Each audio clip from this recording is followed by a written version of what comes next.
Buen día, bienvenidos a Biblioteca de Babel.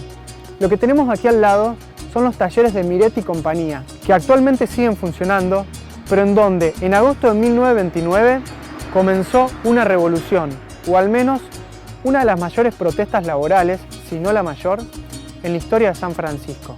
Comenzó acá, en Miretti, se replicó en otras industrias de la ciudad, duró 5 meses, tuvo relevancia nacional, un gran acompañamiento social y mediático y terminó, como suele suceder, en un baño de sangre. Hoy le damos la bienvenida a la autora del libro El primer tampierazo, en donde se recogen los hechos de este conflicto. Le damos la bienvenida a Beatriz Casales.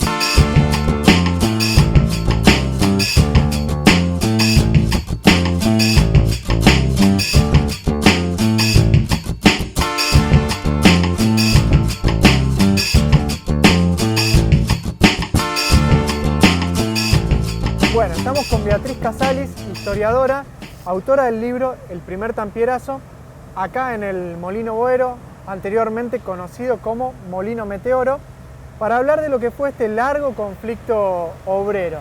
Bueno, se lo conoce como primer tampierazo, pero ¿cómo fue que se dio? ¿Cómo comenzó? Transcurre durante el año 1929. Por eso, para distinguirlo del otro tampierazo del año 73, le hemos puesto el primero, porque la verdad que fue un conflicto de mucha envergadura y empezó con un conflicto puntual en la empresa Miretti. Allí la empresa Miretti trabajaba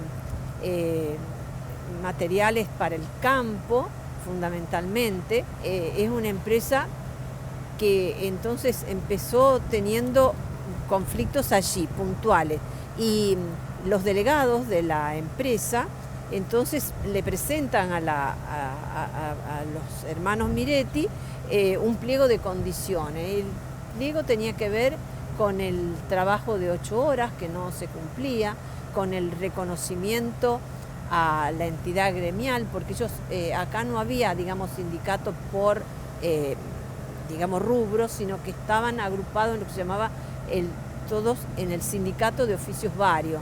Sí. Entonces fue una época en que el sindicato había sido ganado por el Partido Comunista y entonces ellos ya tenían, porque estamos hablando del año 29, una serie de directivas a nivel internacional que permite comprender por qué los sucesos fueron también como fueron. La verdad que el pliego de condiciones no fue aceptado y entonces viene la huelga.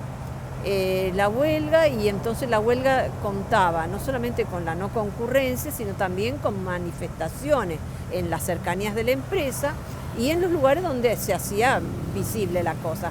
Bueno, eso fue en agosto del año 29, pero al poco tiempo la empresa accede, menos al asunto del reconocimiento gremial, pero a las reivindicaciones se accede. Entonces, así, convencidos de que era el momento y que así como había problemas en una empresa podía abrir en la otra, así mismo entonces se dieron una serie de conflictos encadenados. Dentro del marco de huelgas, protestas, hubo también sucesos trágicos. ¿Cuáles fueron?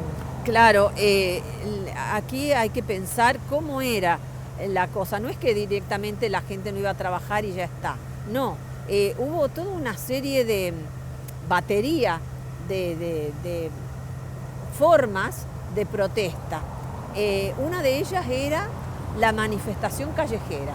Todos los días, a la mañana y a la tarde, había 1.500 personas en la calle, que iban a reclamar en los lugares evidentes donde se hacían ver. ¿Y dónde era eso?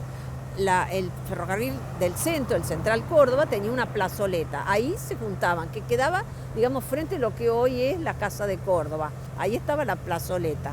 Eso se ve en las fotos antiguas. Y si no, en el frente del Banco Nación, que claro, estaba en esa época donde está. Entonces, eran los lugares visibles.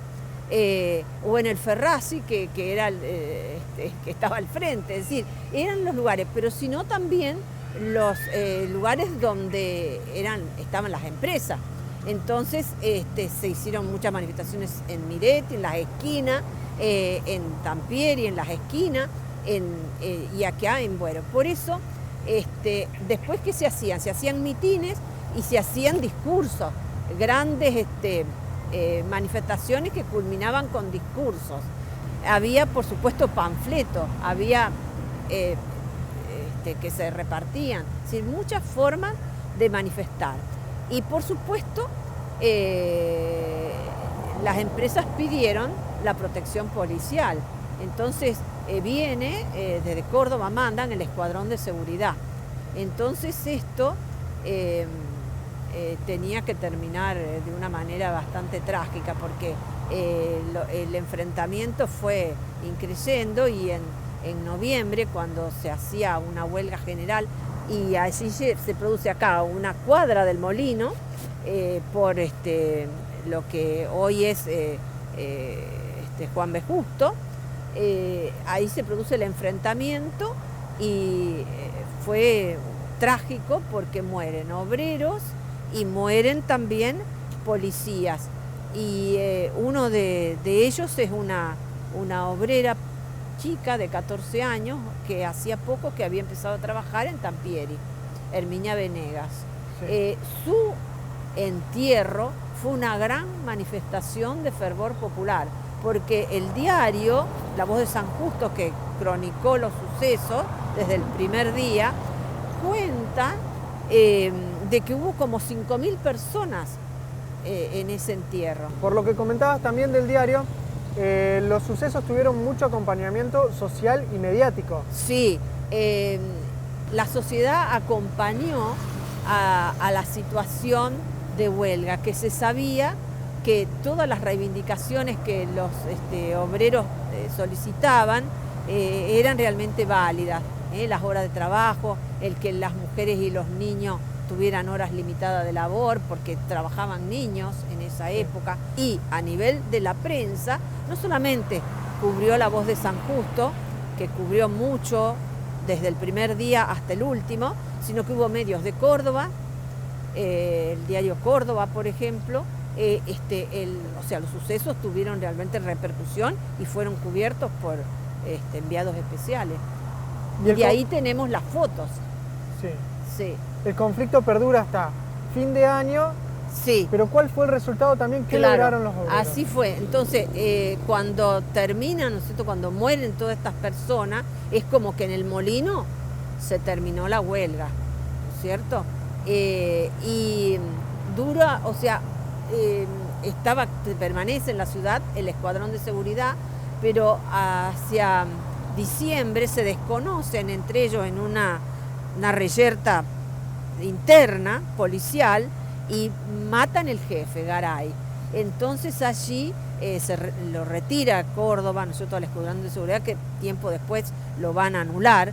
¿Y qué consiguieron los obreros? Bueno, los de Miretti habían conseguido sus reivindicaciones, y los demás, tanto los de Tampieri como los de Bueros, consiguen algunas reivindicaciones, menos la de tener reconocimiento al sindicato. Eso no se consiguió, pero sí consiguieron aumentos, todo dado, digamos, por la buena voluntad del patrón, porque es una época donde prima en esa relación el paternalismo. Sí. Es difícil encontrar en la historia de San Francisco un conflicto tan prolongado y tan numeroso como el que se dio en 1929. Sí, sí, la verdad que fue muy impresionante. Y bueno, acá la empresa que sigue funcionando, la empresa del Carlos Buero Romano, con sus adoquines y los silos, son testigos de una época, ¿no? Prácticamente toda la historia de la ciudad, como Miretti, que también sigue funcionando. Exactamente, sí. Beatriz, te agradecemos enormemente por tu tiempo y para tu mí un placer. Muchísimas gracias. Bueno, gracias.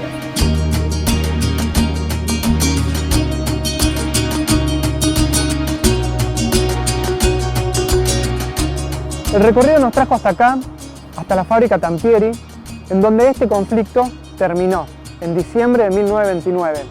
Tampieri ya no está en funciones hoy en día, a diferencia de Miretti, a diferencia de Boero. Pasaron muchos años, realmente muchos años, y este conflicto, el primer tampierazo, marcó sin dudas una época y marcó para siempre las condiciones laborales de la ciudad, porque puso en discusión cuestiones como la cantidad de horas de trabajo, el trabajo infantil, el trabajo de las mujeres, las mejoras salariales, el reconocimiento sindical. Tuvieron que pasar realmente muchas décadas, decíamos, para que en la ciudad volviera a producirse un conflicto laboral de condiciones medianamente similares. Estamos hablando, por supuesto, del segundo tampierazo. Pero esa es otra historia que vamos a repasar aquí en Biblioteca de Babel. Muchas gracias.